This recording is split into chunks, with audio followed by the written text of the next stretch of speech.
નમસ્કાર વિદ્યાર્થી મિત્રો. છેલ્લે આપણે પ્રક્રિયા ક્રમ પ્રક્રિયા ક્રમ કોને કહેવાય, પ્રાથમિક પ્રક્રિયા કોને કહેવાય અને જટિલ પ્રક્રિયા. પ્રક્રિયા ક્રમને યાદ રહી ગયું? શું રાખવાનું એમાંથી કે જે વેગ નિયમ છે અથવા વેગ અભિવ્યક્તિ છે અથવા વિકલિત વેગ સમીકરણ, ત્રણમાંથી કોઈ પણ નામ વાપરે, એમાં પ્રક્રિયકની સાંદ્રતાના ઘાતાંકનો સરવાળો કરો, જે જવાબ મળે એ આપણને મળશે કુલ પ્રક્રિયા ક્રમ. બરાબર. હવે પ્રાથમિક પ્રક્રિયા એટલે એક જ તબક્કામાં પ્રક્રિયા પૂર્ણ થતી હોય તો એને પ્રાથમિક પ્રક્રિયા કહેવાય, અને એ કરતા વધારે તબક્કામાં થતી હશે, 2 તબક્કા, 3 તબક્કા, 4 તબક્કા, એ દરેક તબક્કામાં પ્રાથમિક પ્રક્રિયા જ હશે. એ પ્રાથમિક પ્રક્રિયા જે છે એની શ્રેણીથી આપણને નિપજ મળશે, તો એવી પ્રક્રિયાને શું કહેવાય? જટિલ પ્રક્રિયા. હવે આપણે જોઈએ કે પ્રક્રિયા ક્રમ જોયું કે શૂન્ય, પૂર્ણાંક અથવા અપૂર્ણાંક હોઈ શકે, કારણ કે પ્રાયોગિક રાશિ એ પ્રયોગ દ્વારા પ્રક્રિયા ક્રમ મળે, સૈદ્ધાંતિક રીતે મેળવી શકાય નહીં. પણ એ વિકલિત વેગ સમીકરણમાં રહેલો જે વેગ અચળાંક છે, વેગ અચળાંકનો એકમ શું હોઈ શકે? વેગનો એકમ શું? સાંદ્રતા સમય ઇનવર્સ. રેડી? વેગનો એકમ સાંદ્રતાના છેદમાં સમય. પણ વેગ અચળાંકનો એકમ શું હોઈ શકે? હવે એક ખાસ યાદ રાખવાનું કે કોઈ પણ જગ્યાએ વેગ હોય ને, પછી કોઈ પણ સરેરાશ કે ત્વરિત પ્રક્રિયાનો વેગનો એકમ સાંદ્રતાના છેદમાં સમય. સાંદ્રતા કેમાં લેશું? Mall litre inverse. સમય જેમાં હોય એમાંથી, એટલે મોલ લીટર ઇનવર્સ સમય ઇનવર્સ. પણ વેગ અચળાંકનો જે એકમ છે, વેગ અચળાંકની કિંમત નિયત તાપમાને અચળ હશે. તાપમાન બદલાય તો વેગ અચળાંક પણ બદલાઈ જશે. પણ નિયત તાપમાને જો કોઈ પ્રક્રિયા હોય તો વેગ અચળાંક નિયત હશે. પણ એનો જે એકમ છે એ દરેક પ્રક્રિયા માટે, દરેક ક્રમ માટે અલગ અલગ હશે. રેડી? તો હવે આપણે જોવી વેગ અચળાંકનો એકમ. વેગ અચળાંક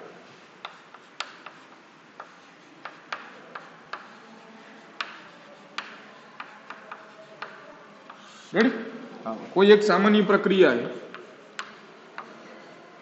સ્મોલ એ મોલ એ પ્રક્રિયક, બી મોલ બી પ્રક્રિયક, માંથી બને નિપજ સી મોલ સી નિપજ, ડી મોલ ડી નિપજ.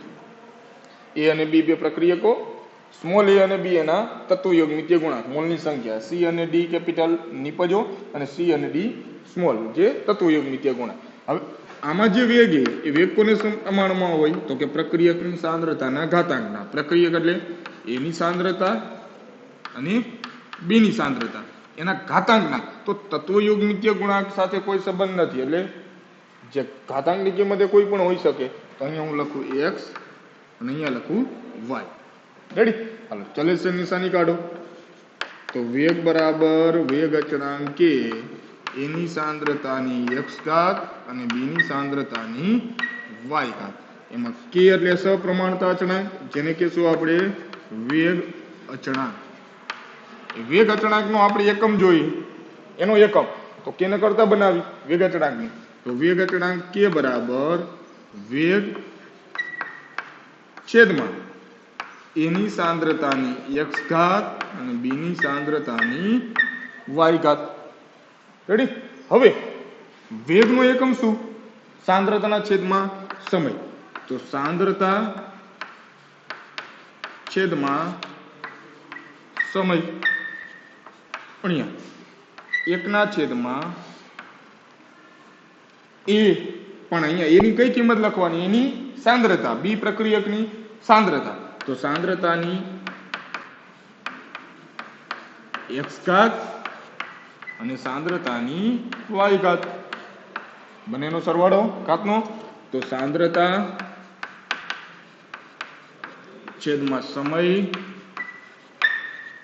ગુણ્યા 1 છેદમાં સાંદ્રતાની x પ્લસ y ઘાત. હવે x પ્લસ y એટલે શું કહેવાય? હું એમ કહું કે આ પ્રક્રિયા છે, આ પ્રક્રિયાનો ક્રમ કેટલો? તો કે પ્રક્રિયકોની સાંદ્રતાના ઘાતાંકનો સરવાળો x પ્લસ y. તો પ્રક્રિયાનો જે ક્રમ છે એને આપણે કોના વડે દર્શાવી? n. તો આ x પ્લસ y એની જગ્યાએ n લખી શકું, કારણ કે આ x એટલે શું? પ્રક્રિયક એની x ઘાત, પ્રક્રિયક બીની સાંદ્રતાની y ઘાત, બંનેના ઘાતાંકનો એ સરવાળો, એટલે કુલ પ્રક્રિયા ક્રમ. તો એની જગ્યાએ શું લખી શકશો? n. તો સાંદ્રતા છેદમાં સમય ગુણ્યા 1/, સાંદ્રતાની n ઘાત. હાલો અહીંયા સાંદ્રતાની કેટલી ઘાત? 1 ઘાત છેદમાં સાંદ્રતાની n ઘાત, અને ઉપર લઈ જાઓ માઇનસ, તો સાંદ્રતાની 1 ઘાત માઇનસ સાંદ્રતાની n ઘાત, બે કિંમત તરીકે ઉપર લઈ જાઓ એમાંથી, તો શું થાય? કેનો એકમ બરાબર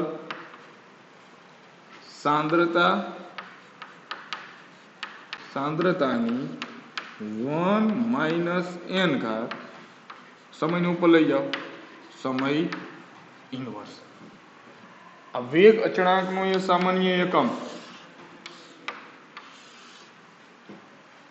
સાંદ્રતાની 1 માઇનસ n ઘાત સમય ઇન્વર્સ. n એટલે શું? એ પ્રક્રિયાનો પ્રક્રિયાક્રમ.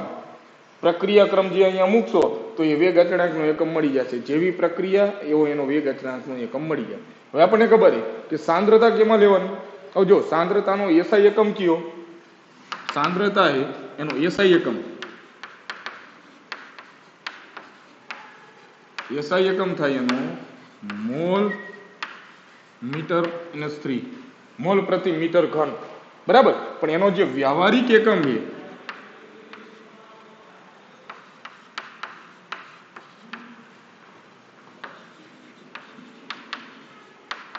એકમ એ મોલ લીટર ઇનવર્સ.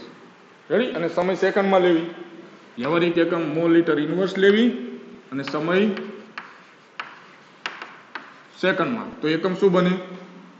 પેલા તો અહીંયા મોલ લીટર ઇનવર્સ લખ નાખો, સમય પછી લેવી, બરાબર. હાલો, તો એકમ સાંદ્રતાની જગ્યાએ mall litre inverse 1 minus n સમય ઇન્વર્સ, બરાબર. તો આ બે માંથી કોઈ પણ એક યાદ રાખવાનું ફરજિયાત. મોલ લીટર ઇન્વર્સ એટલે હું તો સાંદ્રતાનો એકમ લખ્યો આપણે. સાંદ્રતાનો એકમ સાંદ્રતા 1 માઇનસ n ઘાત અને સમય ઇન્વર્સ. સાંદ્રતાનો એકમ છે મોલ લીટર ઇન્વર્સ, અંશ એ ઉપર ઘાત 1 માઇનસ n સમય ઇન્વર્સ. તો હું કોઈ પણ પ્રક્રિયા ક્રમ આપું તો ફક્ત અહીંયા n ની જગ્યાએ તમારે કિંમત મૂકવાની, તો વેગ અચળાંકનો એકમ મળી જાય. ખબર પડી? સાંદ્રતાની 1 માઇનસ n ઘાત સમય ઇન્વર્સ. સાંદ્રતાનો એકમ કયો? તો કે મોલ લીટર ઇન્વર્સ એની 1 માઇનસ n ઘાત. તો mall litre inverse 1 minus n ઘાત સમય ઇન્વર્સ. સમય સેકન્ડમાં હોય તો અહીંયા સેકન્ડ ઇન્વર્સ, મિનિટમાં હોય તો મિનિટ ઇન્વર્સ, કલાકમાં હોય તો કલાક ઇન્વર્સ. રેડી? કોઈ પણ એમાંથી એકમ તરીકે સમયનો ઉપયોગ થાય. પણ આટલું યાદ રાખવાનું કે મોલ લીટર ઇન્વર્સ એની 1 માઇનસ n ઘાત સમય ઇન્વર્સ. એટલું એમાં લખ નાખજો. જે વેગ અચળાંકનું જે કોષ્ટક એમાં બાજુમાં ખાલી જગ્યા છે અહીંયા વેગ અચળાંકનો સામાન્ય એકમ મોલ લીટર ઇન્વર્સ એની 1 માઇનસ n ઘાત સમય ઇન્વર્સ. હવે જેવા ક્રમની પ્રક્રિયા એ પ્રમાણે અચળાંક એકમ મળશે. દાખલા તરીકે સમજજો, શૂન્ય ક્રમની પ્રક્રિયા હોય, કયા ક્રમની? શૂન્ય ક્રમની. તો પ્રક્રિયા ક્રમ કેટલો થાય? 0. n એટલે પ્રક્રિયા ક્રમ. સમય લેવી સેકન્ડમાં.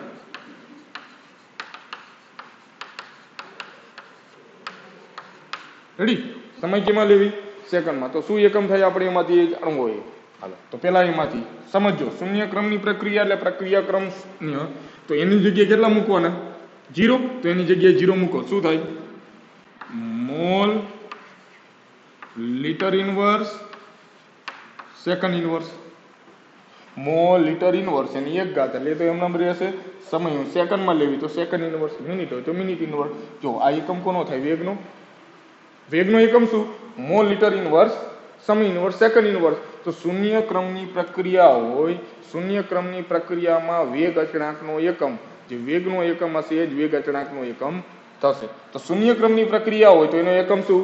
Mall litre inverse second inverse. પ્રથમ ક્રમની પ્રક્રિયા હોય તો પ્રક્રિયા ક્રમ કેટલો? 1. તો મૂકો અહીંયા 1. 1 માઇનસ 1 એટલે 0. તો આ જે કુલ કિંમત હશે એની 0 ઘાત એટલે 1. તો પાછળ શું વધ્યું? સમય ઇન્વર્સ એટલે સેકન્ડ ઇનવર્સ, બરાબર.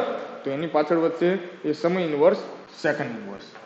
રેડી. એમાંથી કોઈ પણ એકમ તરીકે તમે મેં કીધું એમ ઉપયોગ કરી શકો. દ્વિતીય ક્રમની પ્રક્રિયા હોય તો પ્રક્રિયા ક્રમ કેટલો? 2. તો મૂકો અહીંયા 2. તો શું એકમ થાય પેલા લખું?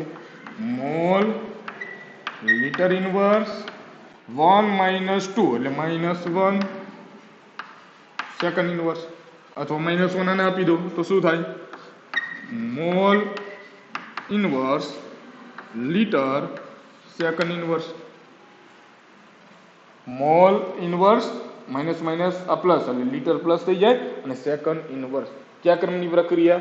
દ્વિતીય ક્રમની. તો આ ત્રણ તો પેલા ખાસ યાદ રાખી લેવાના કે શૂન્ય ક્રમની પ્રક્રિયા એટલે એકમ તો કે મોલ લિટર ઇનવર્સ સમય ઇનવર્સ અથવા સેકન્ડ ઇનવર્સ. પ્રથમ ક્રમની પ્રક્રિયા તો ફક્ત સમય ઇનવર્સ સેકન્ડ ઇનવર્સ.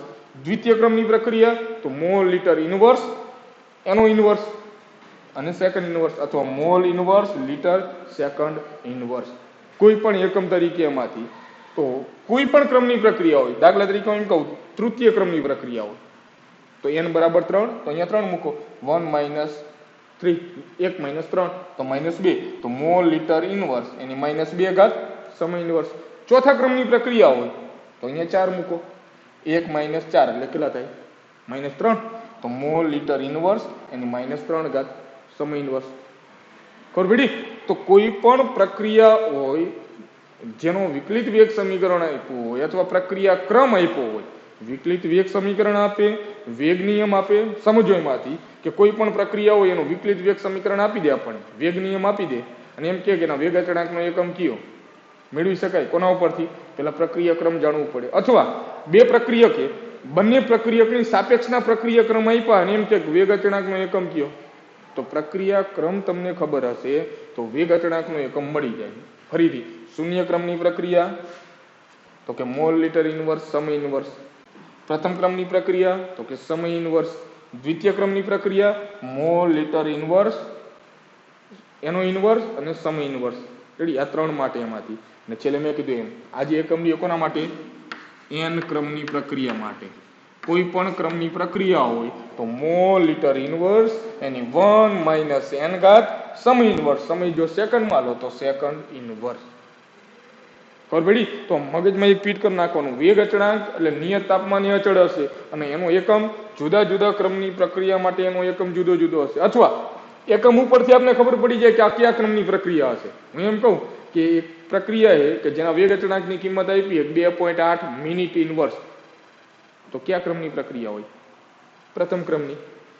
કોઈ એક પ્રક્રિયા માટે આપ્યો એકમ મોલ લિટર ઇનવર્સ એનો ઇનવર્સ હવર ઇનવર્સ કલાક ઇનવર્સ, કયા ક્રમની પ્રક્રિયા થાય? દ્વિતીય ક્રમની. Mall litre inverse second inverse, કયા ક્રમની પ્રક્રિયા થાય? શૂન્ય ક્રમની. પ્રક્રિયાના ક્રમ ઉપરથી વેગ અચળાંકનો એકમ મળે અથવા વેગ અચળાંકનો એકમ આપ્યો હોય તો એ પ્રક્રિયા ક્રમ ખબર પડી જાય. બે માટે એમાંથી પ્રક્રિયા ક્રમ આપે તો વેગ અચળાંકનો એકમ મળી જાય અને વેગ અચળાંકનો એકમ આપ્યો હોય તો પ્રક્રિયા ક્રમ કયો હશે એમાંથી મળી જાય. તો આ ત્રણ માટે તો ફરજિયાત યાદ રાખવાનું. શૂન્ય ક્રમની પ્રક્રિયા, પ્રથમ ક્રમની પ્રક્રિયા અને દ્વિતીય ક્રમની પ્રક્રિયા. તો આ ચાર વસ્તુ તમારે યાદ રાખવાની કે n ક્રમની પ્રક્રિયા હોય તો એના વેગ અચળાંકનો એકમ કયો, તો કે સાંદ્રતાની 1 - n ઘાત સમય ઇનવર્સ. અથવા સાંદ્રતાનો એકમ મૂકો તો મોલારિટી અથવા એ મોલ લિટર ઇનવર્સ એની 1 - n ઘાત સમય ઇનવર્સ. સમય જે પણ માં હોય એ. શૂન્ય ક્રમની પ્રક્રિયા તો કે મોલ લિટર ઇનવર્સ સમય ઇનવર્સ. પ્રથમ ક્રમની પ્રક્રિયા તો કે સમય ઇનવર્સ. દ્વિતીય ક્રમની પ્રક્રિયા મોલ લિટર ઇનવર્સ એનો ઇનવર્સ એની -1 ઘાત સમય ઇનવર્સ. રેડી? તો જે પણ ક્રમની પ્રક્રિયા હોય એના વેગ અચળાંકનો એકમ તમે મેળવી શકો. વેગ અચળાંકનો એકમ આપણે, કારણ કે ઘણી બધી આગળ દાખલા ગણશું એમાં પ્રક્રિયાનો ક્રમ નહીં આપ્યો હોય, વેગ અચળાંકની કિંમત આપી હશે તો વેગ અચળાંકની કિંમત આપી હોય તો પાછળ એકમ લખ્યો હોય તો એકમ ઉપરથી આપણને ખબર પડી જાય કે આ કયા ક્રમની પ્રક્રિયા થશે. કે સેકન્ડ ઇનવર્સ હોય ફક્ત એકમ તો પ્રથમ ક્રમની, mall litre inverse second inverse હોય તો શૂન્ય ક્રમની. ખબર પડી? Mall inverse litre second inverse હોય તો દ્વિતીય ક્રમની. તો કોઈ પણ ક્રમની પ્રક્રિયા માટે વેગ અચળાંકનો એકમ પણ મળી જાય અને વેગ અચળાંકનો એકમ આપણને ખબર હોય તો પ્રક્રિયાનો એકમ એટલે પ્રક્રિયા ક્રમ કયો હશે એ આપણને મળી જાય. તો નીચે એક કોષ્ટકમાં એ શૂન્ય ક્રમ, પ્રથમ ક્રમ અને દ્વિતીય ક્રમ માટે આપ્યું છે. તો અહીંયા બાજુમાં એ લખ નાખવાનું, બાજુમાં n ક્રમની પ્રક્રિયા માટે મોલ લિટર ઇનવર્સ આખા ઉપર 1 - n ઘાત સમય ઇનવર્સ.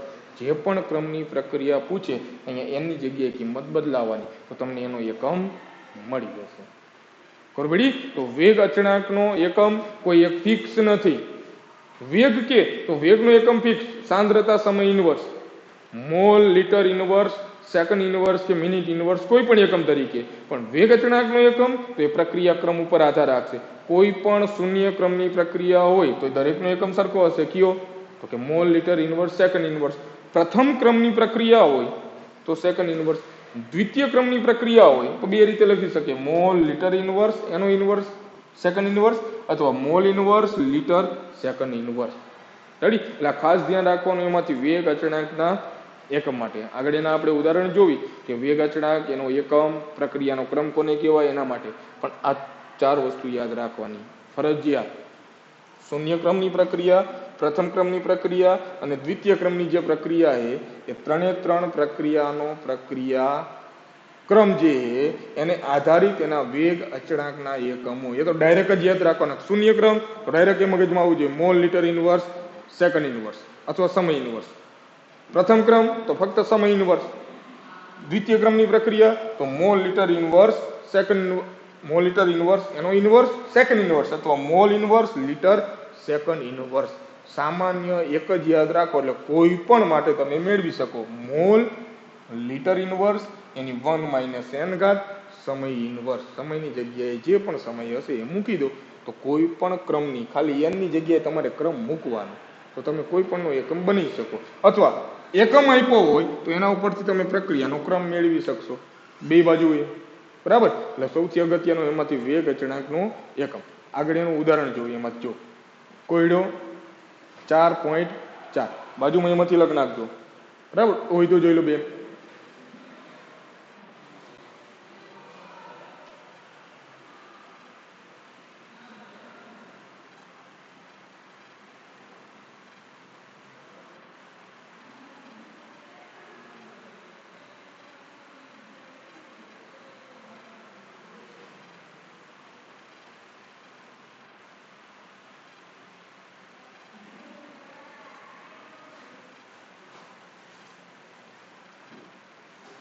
હા, આગળ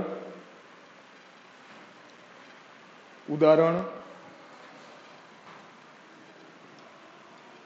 કોયડો 4.4.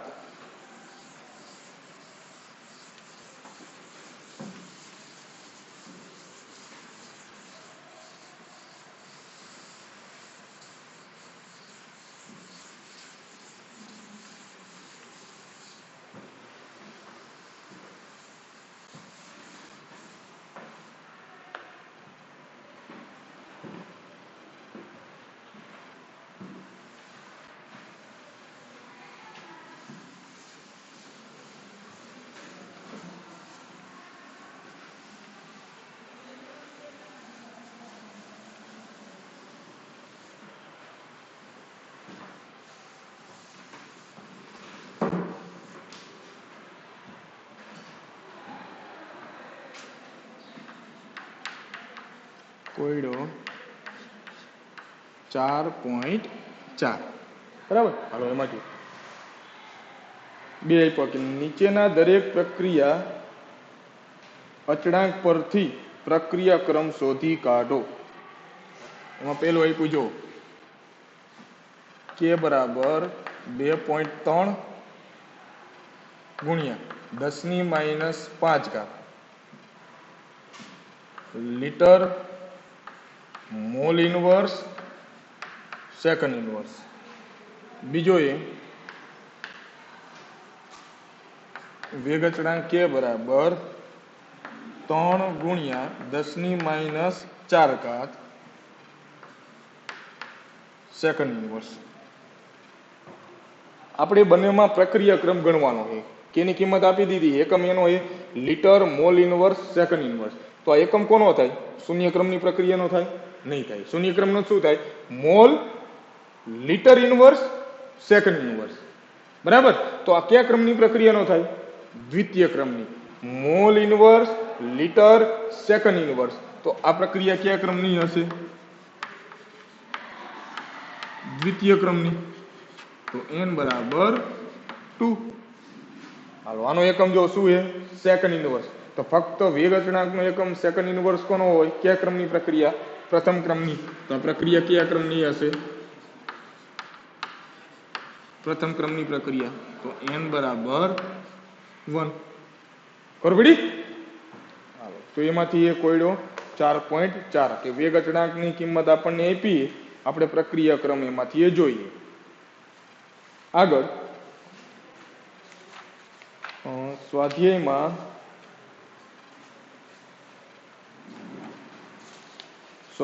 જોજો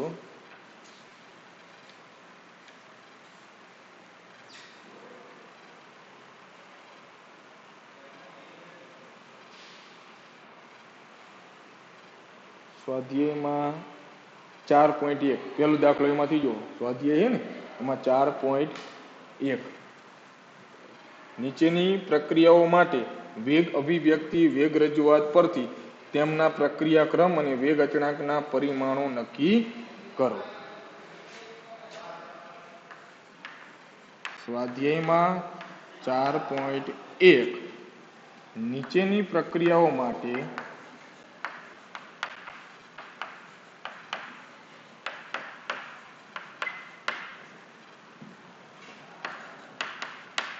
વેગ અભિવ્યક્તિ પરથી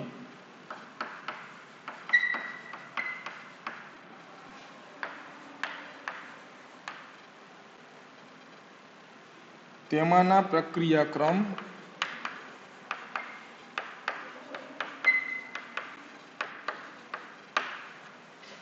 અને વેગ અચળાંકના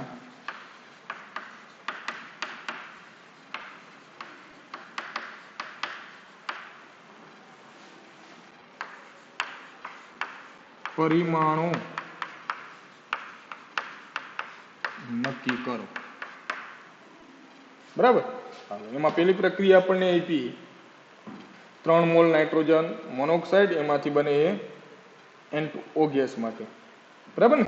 હાલો એનો આપણે ટૂંકમાં ડાયરેક્ટ વિકલિત વેગ સમીકરણનો જ ઉપયોગ કરવી. પ્રક્રિયા વેગ બરાબર આપણને આપ્યું વેગ બરાબર વેગ અચળાંક કે નાઇટ્રોજન મોનોક્સાઇડની 2 ઘાત. બરાબર ને? તો આનો આપણે પ્રક્રિયાનો ક્રમ અને વેગ અચળાંકનો એકમ મેળવવાનો. એવી બધી પ્રક્રિયા માટે એમ લખી નાખવી 4 માટે. બીજી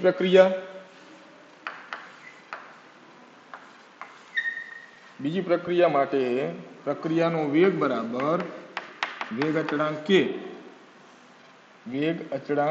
કે H2O2 એની 1 ઘાત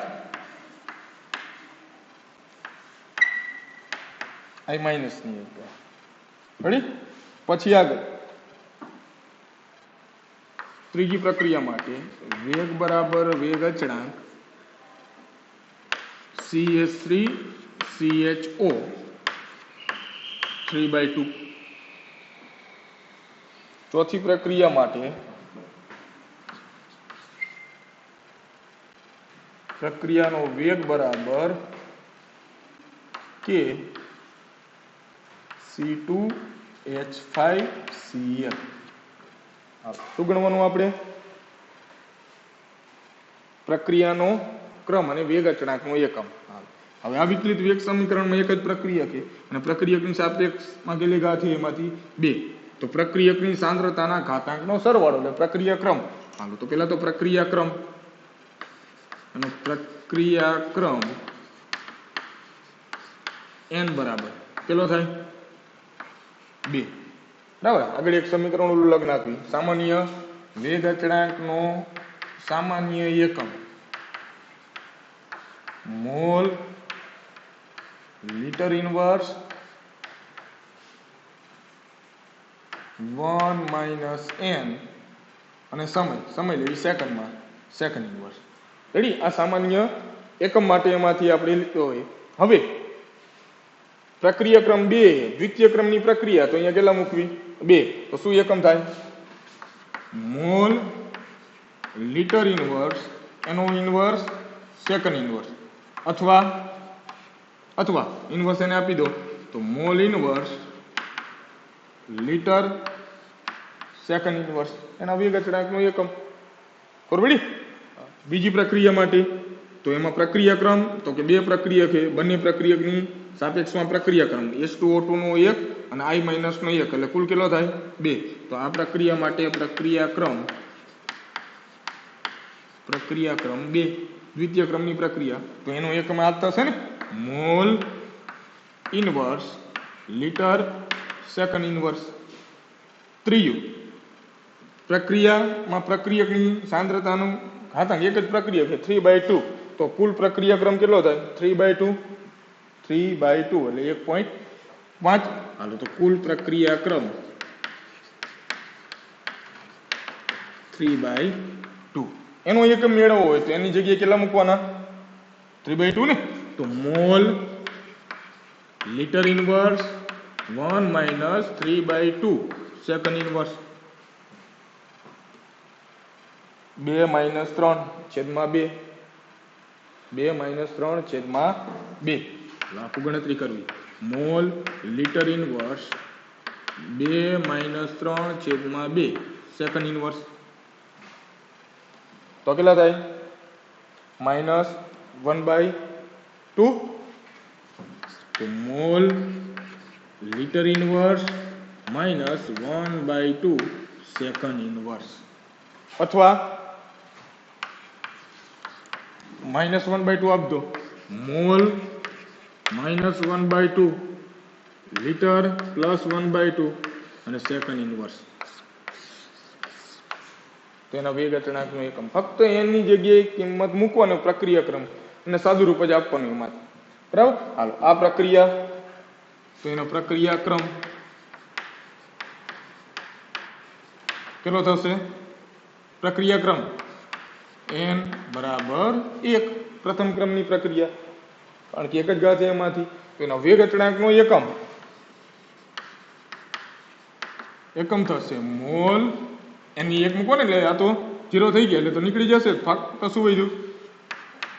સેકન્ડ ઇનવર્સ, એનો એકમ સેકન્ડ ઇનવર્સ. ખબર પડી? તો એમાંથી જ ગણતરી માટે એમાંથી એ થઈ શકશે, તો એકમ એનો સેકન્ડ ઇનવર્સ. રેડી? હવે આગળ પેલા એમાંથી જોઈ લો 2 સેકન્ડ.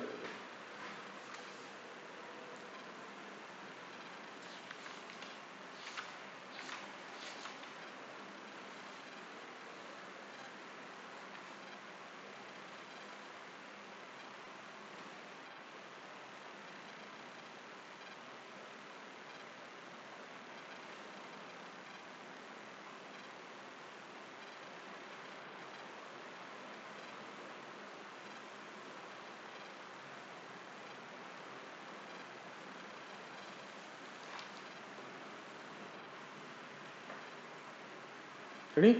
હા, આગળ બરાબર, બાજુમાં જ લખ નાખો ને, એમાંથી ગણતરી કરવાની એ જરૂર નથી. બાજુમાં એનો પ્રક્રિયા ક્રમ અને વેગ અચળાંકનું એકમ અહીંયા ચોપડીમાં જ બાજુમાં સ્વાધ્યાયમાં લખ નાખવાનું. આગળ જો લખાણ સંબંધિત પ્રશ્ન,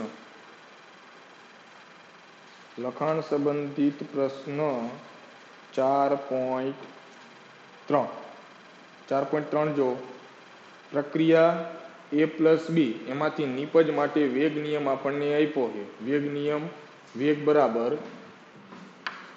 લખાણ સંબંધિત 4.3 માં A+B માંથી પ્રક્રિયા છે, A+B એમાંથી નિપજ બને છે. વેગ નિયમ આપણને આપ્યો છે. વેગ નિયમ એ વેગ બરાબર r એટલે વેગ બરાબર એની સાંદ્રતા 1/2, વેગ બરાબર k એની સાંદ્રતાની અડધી ઘાત અને b ની સાંદ્રતાની 1 ઘાત, સોરી 2 ઘાત. વેગ બરાબર વેગ અચળાંક k અને આની 2 ઘાત. આપણે એમાં જણાવવાનું છે પ્રક્રિયાનો ક્રમ કેટલો હશે. પ્રક્રિયાનો ક્રમ કેટલો હશે? રેડી, આમાંથી જણાવવાનું છે કે પ્રક્રિયાનો ક્રમ કેટલો હશે એમાંથી. તો પ્રક્રિયાનો ક્રમ માટે એની સાપેક્ષમાં 1.2 અડધો 0.5 અને બીની સાપેક્ષમાં 2, તો કુલ પ્રક્રિયાનો ક્રમ એટલે બંનેનો સરવાળો હાફ પ્લસ 2 તો કેટલા થાય? 5/2 2.5. તો આ પ્રક્રિયાનો પ્રક્રિયાક્રમ કેટલો? 5/2 2.5. બરાબર. એમ કે એના વેગ અચળાંકનો એકમ કયો? કદાચ એમ કે આપણને વેગ અચળાંકનો એકમ મૂકો કિંમત મોલ લીટર ઇનવર્સ 1 - n ની જગ્યાએ 2.5 અથવા 5/2 second inverse mall litre inverse 2 - 5/2 second inverse -3/2. બરાબર ને? -3/2 mall litre inverse -3/2 second inverse 3/2 આપી દો તો મોલ -3/2 લીટર 3/2 સેકન્ડ ઇનવર્સ. તો એનો એકમ. તો કોઈ પણ પ્રક્રિયા આપે વેગ નિયમ આપી દે તો વેગ નિયમ ઉપરથી આપણને પ્રક્રિયાનો ક્રમ મળી જાય. પ્રક્રિયાનો ક્રમ મળી જાય તો વેગ અચળાંકની કિંમત મળી જાય, અથવા વેગ અચળાંકની કિંમત આપી હોય તો એના ઉપરથી પણ પ્રક્રિયા ક્રમ મળી જાય. ખબર પડી? તો આ રીતે એમાંથી વેગ અચળાંક ઉપરથી પ્રક્રિયાક્રમ ઉપરથી વેગ અચળાંક, અથવા વેગ નિયમ, કુલ વેગ નિયમ આપ્યો હોય એના ઉપરથી પ્રક્રિયાક્રમ, પછી વેગ અચળાંક, અથવા વેગ અચળાંક આપ્યો હોય તેના ઉપરથી મળી જાય આપણને કુલ પ્રક્રિયાનો પ્રક્રિયાક્રમ.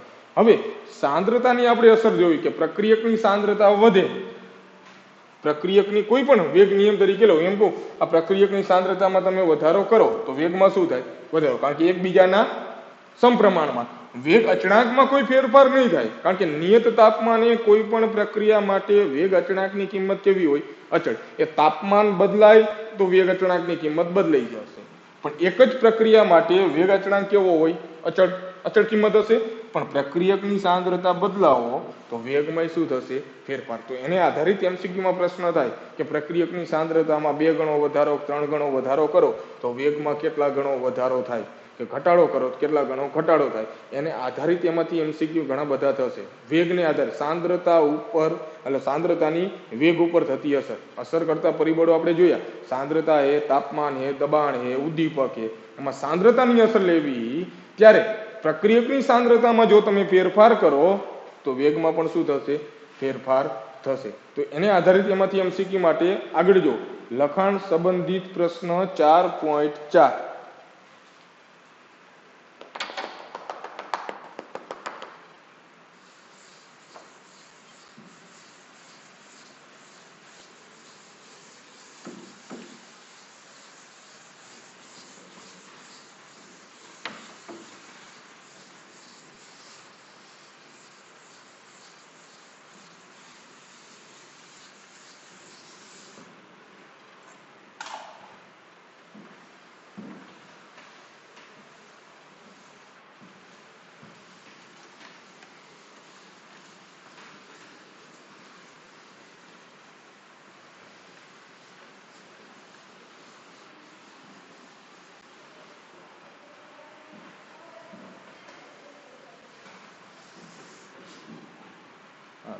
પ્રશ્ન એમાં લખું પેલા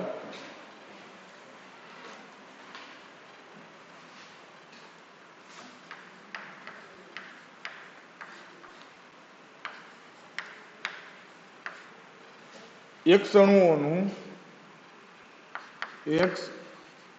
અણુઓનું Y માં પરિવર્તન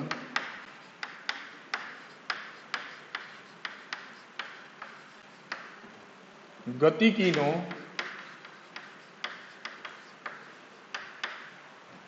બીજો ક્રમ અનુસરે.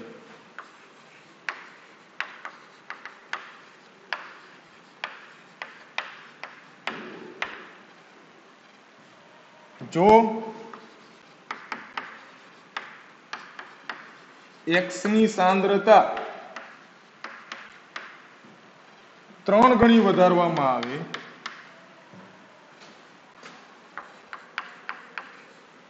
તો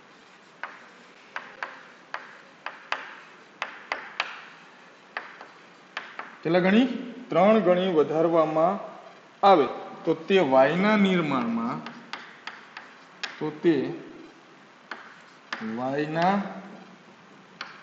નિર્માણને કેવી રીતે અસર કરશે?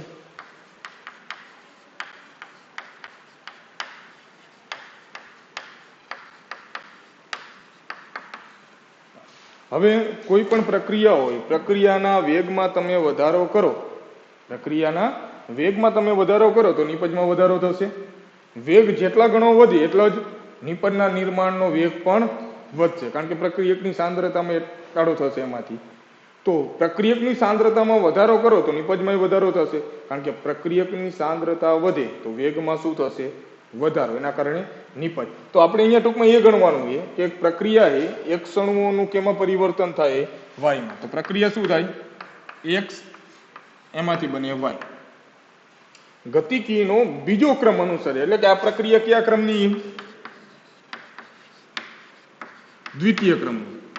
દ્વિતીય ક્રમની પ્રક્રિયા એ તો આનો વેગ લખવો હોય, પ્રારંભિક શરૂઆતનો વેગ, તો હું અહીંયા વાપરું r1. વેગ એટલે તો r વડે દર્શાવ્યું ને, r1. વિકલિત વેગ નિયમ બનાવવો હોય તો r1 બરાબર વેગ અચળાંક પ્રક્રિયક x ની સાંદ્રતાની કેટલી ઘાત આવશે? 2 ઘાત. અત્યારે લખી શકશો ને, કારણ કે આપણને આપ્યું કે આ પ્રક્રિયા કયા ક્રમની છે? દ્વિતીય ક્રમની છે. તો વેગ એટલે કે r1 બરાબર વેગ અચળાંક x ની સાંદ્રતાની 2 ઘાત. કમ્પ્લીટ આ વેગ નિયમ. તો એનો થઈ ગયો વેગ નિયમ અથવા વેગ અભિવ્યક્તિ અથવા વિકલિત વેગ સમીકરણ. હવે શું કીધું એ? જો x ની સાંદ્રતા 3 ગણી વધારવામાં આવે તો તે વાયુના નિર્માણને કેવી રીતે અસર કરશે? x ની સાંદ્રતા 3 ગણી વધારવાની તો વાયુના નિર્માણને કેવી રીતે અસર કરશે? એટલે ગણવાનું કે વેગ કેટલા ગણો વધશે, કારણ કે પ્રક્રિયકની સાંદ્રતા વધારી તો વેગમાં શું થશે? વધારો. તો હવે સાંદ્રતા કેટલી? x ની સાંદ્રતા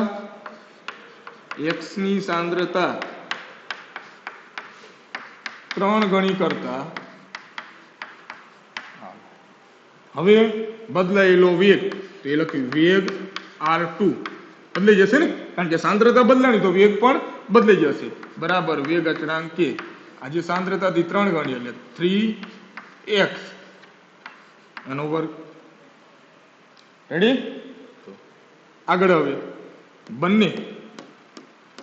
બંને જે મળ્યો વેગ, બંને વેગનો ગુણોત્તર લઈ લો. સમીકરણ 1 આપી દઉં નામ આને, ના સમીકરણ 2. હાલો બંનેનો ગુણોત્તર. સમીકરણ 1 અને 2 નો ગુણોત્તર.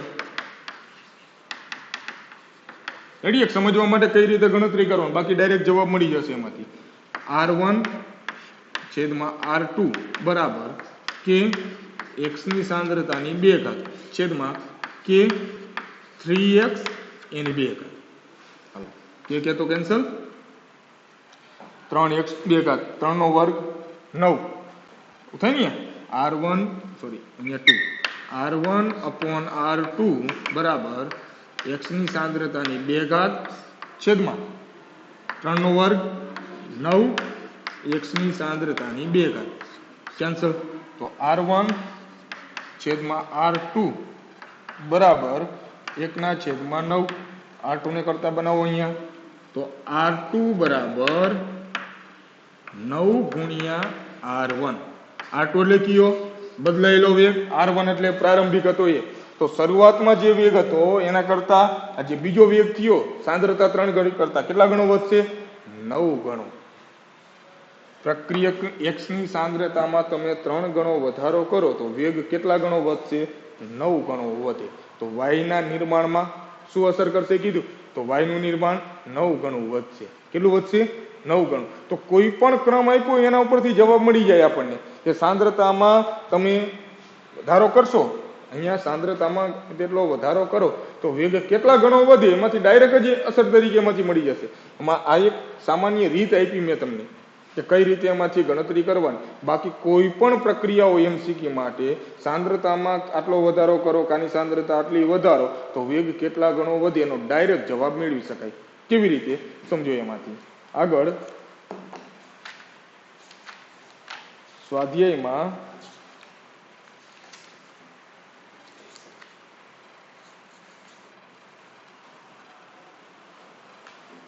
જો સ્વાધ્યાયમાં એ 4.6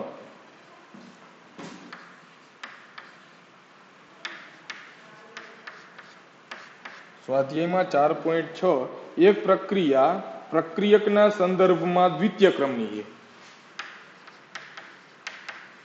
પ્રક્રિયા પ્રક્રિયકના સંદર્ભમાં કયા ક્રમની છે? દ્વિતીય ક્રમની. પ્રક્રિયાનો વેગ કેવી રીતે અસર પામશે? પ્રક્રિયાનો વેગ કેવી રીતે અસર પામશે જો પ્રક્રિયકની સાંદ્રતા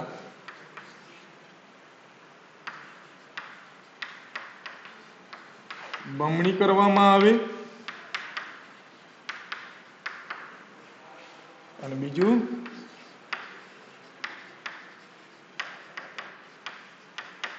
અડધી કરવામાં આવે.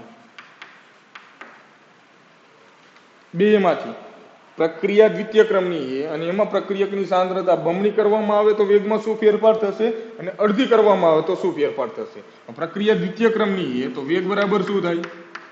વેગ અચળાંક કે અહીંયા લઈ લો આ પ્રક્રિયકની સાંદ્રતાની કેટલી ઘાત? 2 ઘાત, કારણ કે દ્વિતીય ક્રમની છે ને. હવે જો ડાયરેક્ટ એમાંથી જવાબ મેળવી બમણી કરવામાં આવે તો સાંદ્રતા કેટલા ગણી કરવાની? 2 ગણી. બાકી તો અહીં ગુણોત્તર કરશો એટલે કેન્સલ થઈ જશે એમાંથી 2 ગણી. તો અહીંયા ફક્ત તમારે સાંદ્રતા અહીંયા ગુણ્યા 2 કરી નાખવાનું, જેટલું કે એટલું કરી નાખવાનું. તો અહીંયા કેટલું કરશો તમે? 2. તો વેગ બરાબર કે 2r ની 2 ઘાત. ની ઘાત કેટલી? 4. 2 ની ઘાત કરો એટલે કેટલી થાય? 4. તો વેગ કેટલા ગણો થશે? વેગ બરાબર કે ગુણ્યા 4 r ની 2 ઘાત. તો આ બધું કેન્સલ થઈ જશે ને.